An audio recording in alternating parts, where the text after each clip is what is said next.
Main character syndrome?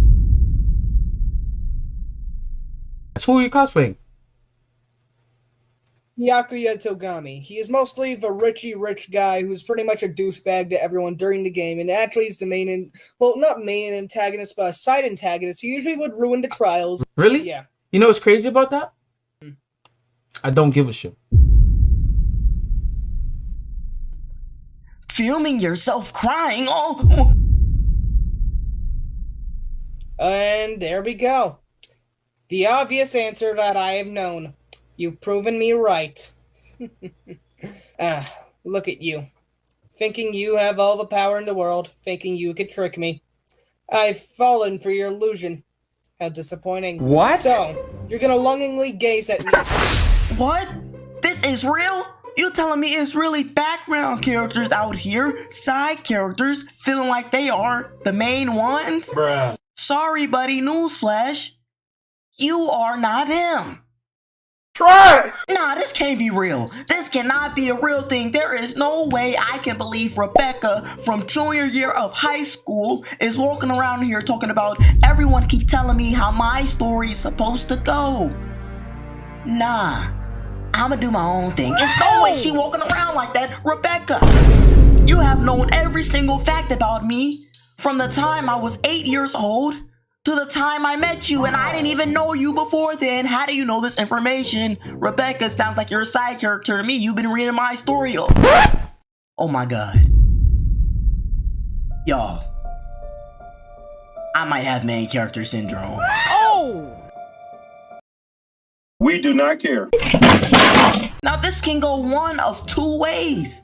I can either actually be the main character, or I have been experiencing main character syndrome my whole life. I promise you, no bro, it can't be so. It can't be the latter. I cannot be experiencing main character syndrome. I actually have to be him. No, I can't be the only one that knows people from high school that just have been in filler positions. You know what I'm saying? Like, it's levels to this. It's levels to this. It's either you're that type of side character that's best friends with the main character, or you're just an extra background character just up there filling space so that it don't look like a vacant lot. You know what I'm saying? It's one of those two situations, and I hope I'm neither of them. I can't go like that. You know what I'm talking about, though? Those kids back in high school that they knew your name, they said what's up to you all the time, but you honestly had no clue who they were. Like you know, those type of people that just were there and like just were living life. Like, you never even seen them at school. The only time you seen them was in the hallway, but you ain't never seen them in class. Was this some type of simulation or something? I don't know. Like, there's no way I was one of them characters saying, what's up? Hey, Joan? Yeah, whoa. Hey, Ronnie, what's up? There's no way I was over here talking like that. And they were like, do y'all know him? And they all said, no. Oh! It ain't no way. I can't go out like this. I can't. I need to be that guy. No. But anyway, back on this main character syndrome, I did a little research on it and come to find out, it really is when side characters be filming their life, uploading it, and thinking people care. We do not care what you're doing. You're filming it like acting like you're, oh, I'm that guy, I'm that girl. No, we do not care. You know what I'm saying? It's one of those situations where they have no regard for anybody else around them. They think the world just revolves around them. It's one of those people that actually make me angry. I'm not this type of main character syndrome. I got a different type. You know, I'm the type that just be like, hey, you know, I'm living my life. You know, y'all do y'all thing. It's one of those. So we finna get into this video and see main character syndrome, filming yourself crying, huh? So let's get into it. Let's go. Back. Look. No more white AI generated looking background. This Lego portrait wasn't actually that hard to build. It just felt like I laid on a bunch of tiny bricks for 3 days. Fingers first. Remember when I first moved in and my setup was wall, one plant, scary blue contacts. Thankfully we're evolving and developing. What is he talking about? Personality here. Oh no, I'm getting hot. So enough of me telling you things you didn't ask about. Most of us have probably experienced this. You're minding your own business when all of a sudden someone comes up to you and casually unloads the most gut-wrenching lore about themselves like it was their fast food order. If you're one of the lucky ones who hasn't experienced this before, ooh, I might have some bad news for you. What's the brain version of chemical warfare? Psychology Antagonism. What I better don't way know. to ruin someone's day than with a trauma-dumping jump scare? It's okay to listen to your friends rant about things from time to time. Sure, you can bring your drama with my girls in the back, but keep the to a minimum, please. Social media is starting to make us act weird. The newer the generation, the more likely you are to overshare on the internet. I mean, with all this technology right at our fingertips, I'm not gonna lie to y'all. Am I too dumb to understand what he's talking about? I feel like I'm in math class for real. Like, he didn't said a couple words that I have no clue what they mean. Oh! I'm lost. We're all just one Vision Pro away from being a permanent citizen of the Kwangya metaverse. What if I get hacked? Being able to connect with more people you'll ever meet in your real life can be both a good thing and a bad thing depending on the situation. Although, do you guys know stranger danger? Hi Sam, what's up? Where are we going with this? Not much, yeah? Now strangers with eyes, ears, and Wi-Fi connection are the target audience. we seem to have picked up this quirky habit of sharing very vulnerable information on the timeline, specifically content that involves crying on main. That's gonna make a good sad video later on. Want to preface this before going any further, there is nothing wrong with crawling into your bed and cosplaying as a sad baby. Letting out your emotions is healthy. I've had some of the best sleeps in my life after a 3-hour cry session, but something about the optics of getting ready to film yourself sobbing while trying to squeeze out some tears. I have more questions than my first read through of Attack on Titan. When I start crying, it feels like my water broke in my eyes. Not a doctor. What are we talking about? What are we talking about? I'm not gonna lie, he didn't said words like optics already. I know I already said I'm confused, but I was trying to like catch on and figure out what was going on. All right, I kind of see what he's saying. They sitting here doing too much, really. Let me break it down for y'all that's dumb like me. Let me just give it to you straight. Wow. That did not come out right. Bruh. Basically, what he's saying is the main culprits of this trend is people that want to be seen. They create some whole fantasy land in their head thinking we care, but newsflash, buddy, we really don't care. Like, it's one of those. It is one of those for real. Like, you sitting here telling me about your life, you sitting me giving me the rundown, the synopsis of everything that was going on. Hey, I didn't ask. It's one of those. That's what he's saying. Back to the video. You couldn't tell. It's almost impossible for me to stop. Maybe Ghibli characters crying is more realistic than we thought. Do you suck your tears back into your tear ducts and save them for later? When the camera and ring light are finally set up? The thought of someone holding their phone like this while crying every time someone uses selfie mode to film themselves crying. A boomer is about to post a Minion meme about the youths and how they're always on their phone. At least with a tripod, it's a little less cringe. I am processing the most triggering breakup I've had in 9 years.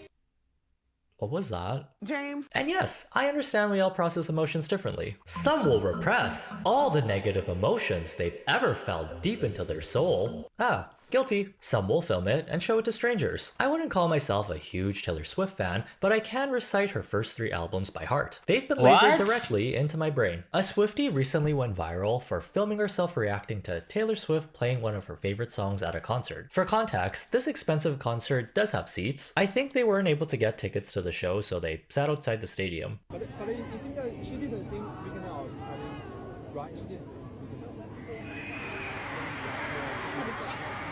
Are y'all watching him, bro? Oh my God! Why is he making this straight face like this, bro? Why, like, relax your eye muscles, relax your jaw muscles, dude. He's sitting there like this.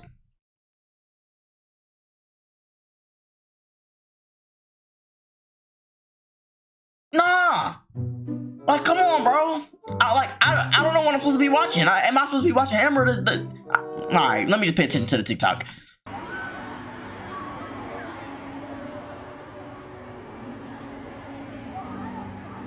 I keep looking at him. What?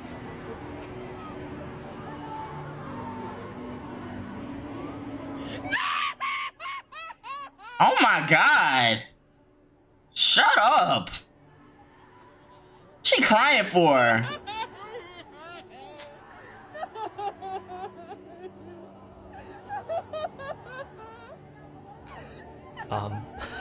Their faces.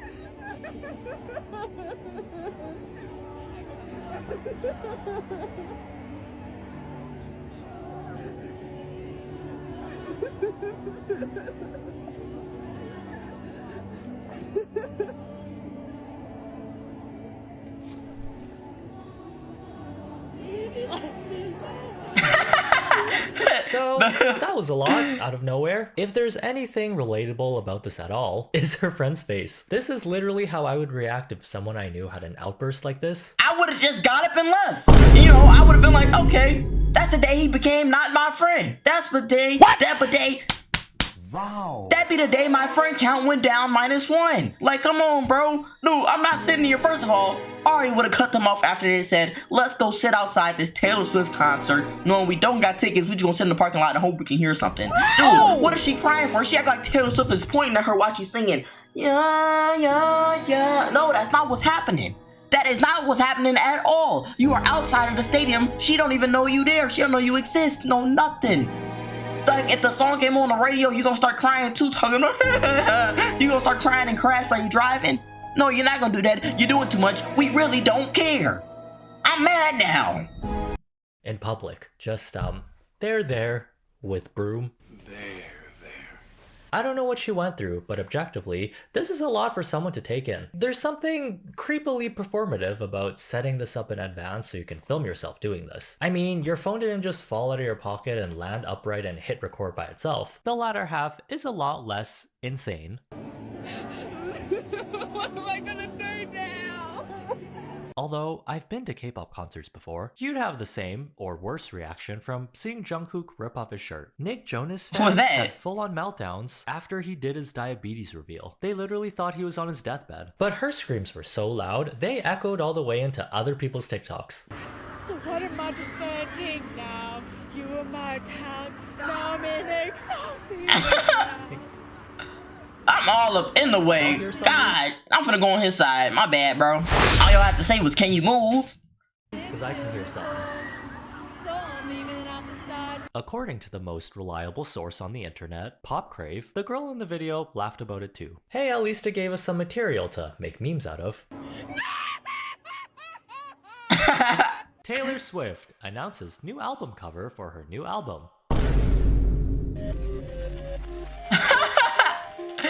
If you wanted to know how chronically online you are, those last two are a test. So this is a rising trend of something called sadfishing, where you try to fish for sympathy and attention by posting your emotional pain online. We've seen this before, those cryptic Facebook updates from that acquaintance you talked to once. What exactly do you mean when you update your status as, once I get my hands on you for ruining my life, it's over?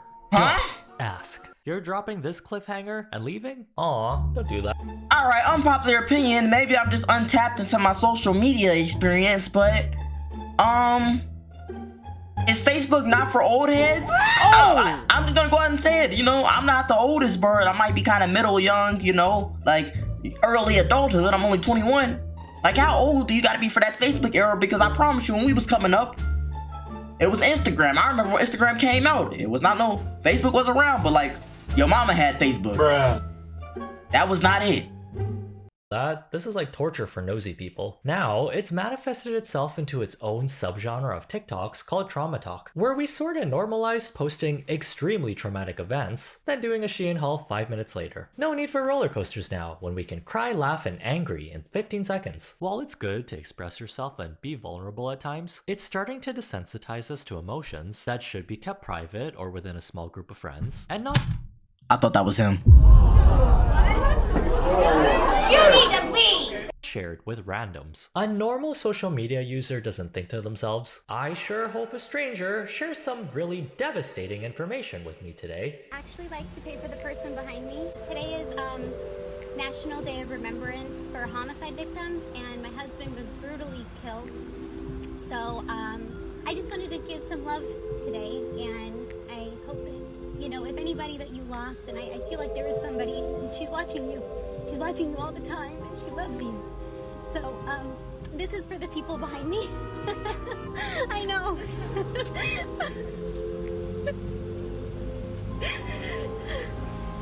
I actually record these things. Can you say hi to people?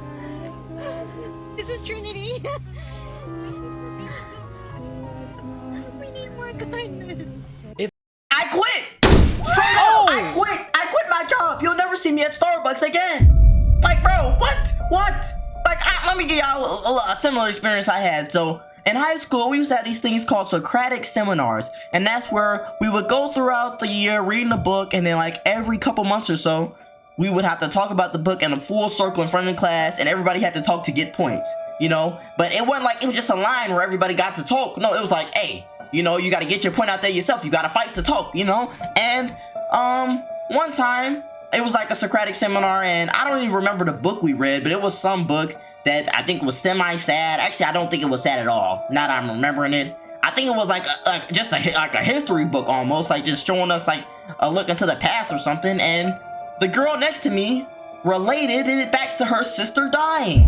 I said, what? I'm not going after that. I'm just gonna take my L. I'm not getting no points now. Like, I hadn't talked that whole time because she had been talking every single minute of the Socratic seminar. What? Like, bro, why would I want to go after you just gave us this traumatic experience of you talking about how your sister got shot and you were holding her in your arms talking about, don't leave us. Oh, I'm not going after that, bro. And I'm low-key mad the teacher gave me a 0 for that. I'm not talking during that discussion, bro. It's weird now, because if she said that traumatic experience and then I say, oh yeah, this part of the book made me laugh because, no. Like, nobody want to hear that, bro. It was one of those. Nah, like, that made me mad. Just reminded me of that. If we have a shortage of fast food workers in the next few years, we'll know why. I've worked retail before, where I would have to interact with customers for about 90% of my shift. Some of the stuff people told me, unprovoked, I should have been getting paid therapist fees at one point. Here are some reasons why people might act this way. Sadfishing can be caused by many things. The main reason being that someone doesn't get enough attention and or has low self-respect. This is proven by the fact that people sadfishing are looking for compliments, very close to narcissistic behavior, but with desire for compliments from other people for self-satisfaction. Research has found that individuals engaging in sadfishing tend to have an anxious attachment style. And you know, not everyone that posts sad things about themselves would be to this extreme. Taking a crying selfie once in a while is fine. Sometimes it is funny to look back and think, wow, what a mess. I'm so glad we moved past that. As annoying human beings, we all want attention to some degree. Unfortunately, a support system in real life isn't something everyone has. You can't just buy it at the store, so you turn to strangers on the internet instead. If you show that you're sad, generally most people are nice if they see someone in distress, cause it's the polite thing to do. Except there are sketchy ways people will trauma dump with ulterior motives. In the dark ages, Instagram was first brought into the world. These were unsettling times when the first photo in your camera roll would be acceptable on your feed. There was no such thing as a black and white theme or a concept. Celebrities were posting whatever, with the sepia filter slapped onto chocolate bars. Then we evolved into curated highlight reels, where everyone you know was suddenly living a lavish lifestyle, when in reality, all the garbage in the room was pushed to the side. Then we got sick of that and started showing ourselves at our worst, which is trendy and in now. The secret sauce is authenticity, pretty much the key ingredient for amassing a strong fan base. If the audience can see, oh, you're relatable and just like them, they'll be able to connect with you even more. But we've also become very good at sniffing out people who are faking it. Back in 2019, Kendall Jenner put out a very emotional teaser of her being vulnerable about something vague. Just take a look and try and guess what this is for. When I was 14, I couldn't reach as many people as I can now. Now that I'm 22 and I have this whole thing behind me, I can speak to so many people and just be like, I can help you and it's okay. And I experience it. I'm very normal and like I understand you. Like I can connect with you. First of all, I have no clue what she's trying to connect with me on. Let me just head off the back. But this girl got some nerve to sit in my face and say, I am very normal. You live in $100 million house. At 22 years old, you are very normal. You drive 12 Lamborghinis at 22. You are very normal. You have $1 million in your just spendings plus more. That's very normal. Come on, bro. Don't talk to me about being normal when I'm down here struggling to get McDonald's. Wow. Give me some money, then we can talk, bro. I need it. Give me like half of that. What you got, since you don't need it and you want to be normal and connect, I'll take it. Like, come on, bro. But yeah, I have no clue what she's talking about. You know, I don't know what she's trying to connect with me on, this whole sad stuff. Hey, it ain't working. I'm gonna try and help. Turns out the big reveal was a coming out announcement of her having acne. And now she has been promoted. She is now an elite employee. of proactive, and the owner of a pretty fat check, I'm assuming. While there are a few points I agree with on her Instagram post, a lot of people found it to be a little disingenuous and potentially sadfishing. How exactly are we supposed to react when one of the richest people in the world is sad about her acne, when her audience is struggling to even make 1/1000th of her net worth? Exactly. Yes, it's nice to see that celebrities are human too, but other than a few pimples, Kendall is not the same as 99.9% of the population. Not to mention she's part of the Kardashians, who are well known for photoshopping themselves to look unrealistically pretty. Bella Hadid had sort of a similar situation where she posted a crying selfie, which was received better by audiences. Maybe it seemed more genuine because it wasn't a teaser for a brand partnership. Even psychologists are conflicted. Using too much social media is bad for your mental health, but when people keep having public breakdowns online, could that be a thing that causes more mental health issues? Or are people able to find relief by connecting with others? There are situations in which seeing this content, crying selfies, online could be validating for others, but keep in mind that it could be triggering as well. I would suggest applying filters that allow friends to opt into this content and keeping it to an audience that you can trust is safe, because it's not simply about getting support, it's about getting the right support. Above all, seek the help you need professionally and get a therapist. It's like putting a band-aid on your arm that fell off. It might feel okay temporarily, but if you start relying on strangers to make you feel better, you're gonna end up in a pretty toxic cycle. Our gauge of how much we should actually share online is leading to some pretty awkward situations. What would you do as a CEO after laying a bunch of your staff off? If your answer is to post a selfie of yourself crying, are you the CEO watching my video? CEO posts crying selfie on LinkedIn after laying off employees, and it goes viral. This will be one of the most vulnerable things I'll ever share. I've gone back and forth whether to post this or not. We just had to lay off a few of our employees. I've seen a lot of layoffs over the last few weeks on LinkedIn. Most of those are due to the economy or whatever other reason. Ours? My fault. There was that one person you could have shared this with. I don't doubt that he was genuinely sad here, but oh my god, time and place. And you did it at my birthday dinner. How many selfies were taken here, I wonder? I don't even want to picture it if it's more than one. The optics here That's the thing I'm talking about, bro. Like, it's weird, bro. You faking it, bro. You sitting there took 15 crying selfies to get the right shot. You did this several times. Like, come on. Like, bro, you're wasting my time. Now I'm scrolling on TikTok and TikTok then just recommended me this garbage. And now I accidentally liked the video, but hurry up and try to unlike it. Didn't work. And now I keep seeing your videos. No. Stop it. Like, bro, you're weird. Not good, like my eyesight. When you're a well-off CEO who still has a job, while tons of your staff got demoted to fired, it's hard for the public to feel bad for you. Are we at that stage with social media where everything is a vulnerability competition on who can overshare the most? Digital footprints and privacy is something we've taken for granted. Sit in silence with someone for 10 minutes and they will start sharing their deepest, darkest secrets. Like I said, we all process emotions differently. If sharing your sad experiences with strangers does actually help you mentally, sure, post those crying selfies. It's okay to do it once in a while. But if it becomes a regular 7 days a week routine, maybe talk to someone in person or seek professional help instead of looking for validation from random strangers. Everyone loves some attention to a degree, but the people you dump your extreme feelings onto, especially randoms who never ask, they reserve the right to say, "Stop it. Get some help. Social media is already so fake and dystopian. More proof that we're living in a simulation. Kinda like how all content creators live their lives in service to the YouTube algorithm. If you found this video interesting, feed the algorithm one awkward attempt at comforting your friend by liking this video. That way, I'll get to pop up in your recommended the next time I post. Have a good day, try not to be dumb, and see you in the next one. That's it, bro. Hey, I'm not gonna lie to y'all. Straight up, this dude cannot be a real person. Huh? This cannot be a real human being. This is a real life computer. He's talking about simulation. Yeah, you are a simulation. You are not real. He said, hey, all right, guys, leave a like button if you enjoyed the video. Like, bro, this is literally the voice of Siri. Bruh. Like, this is AI real time. I ain't trusting nobody that ain't got no emotion in their voice. For real, that boy was monotone the whole time. That is wild. I am scared. But I don't know, man. What y'all think about this? Me personally, I think it's just a whole bunch of attention-seeking stuff going on. A whole bunch of attention-seeking nonsense. Hey, look at me, please. I'm lonely. I think it's a whole bunch of that going on, to really be honest. Like, for what? That girl know darn well she was not crying for real outside no Taylor Swift concert. Y'all need to go home. Y'all are doing too much. You're wasting your time. You clearly don't have nothing better to do. You don't gotta work in the morning like I do. So go home, do whatever you're doing at home, which is probably nothing, and mind your business.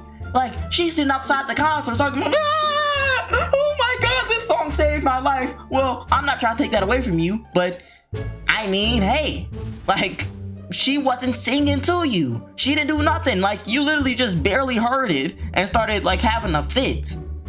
Come on, bro. Like, honestly, you're doing too much. It's one thing to be sad about not getting no concerts, you know, Taylor Swift concert tickets or whatever. That's one thing. And you kind of cry on your own time in your bed eating ice cream. All right, girls are a little over dramatic, but you know, that's something they would do. Maybe even some guys.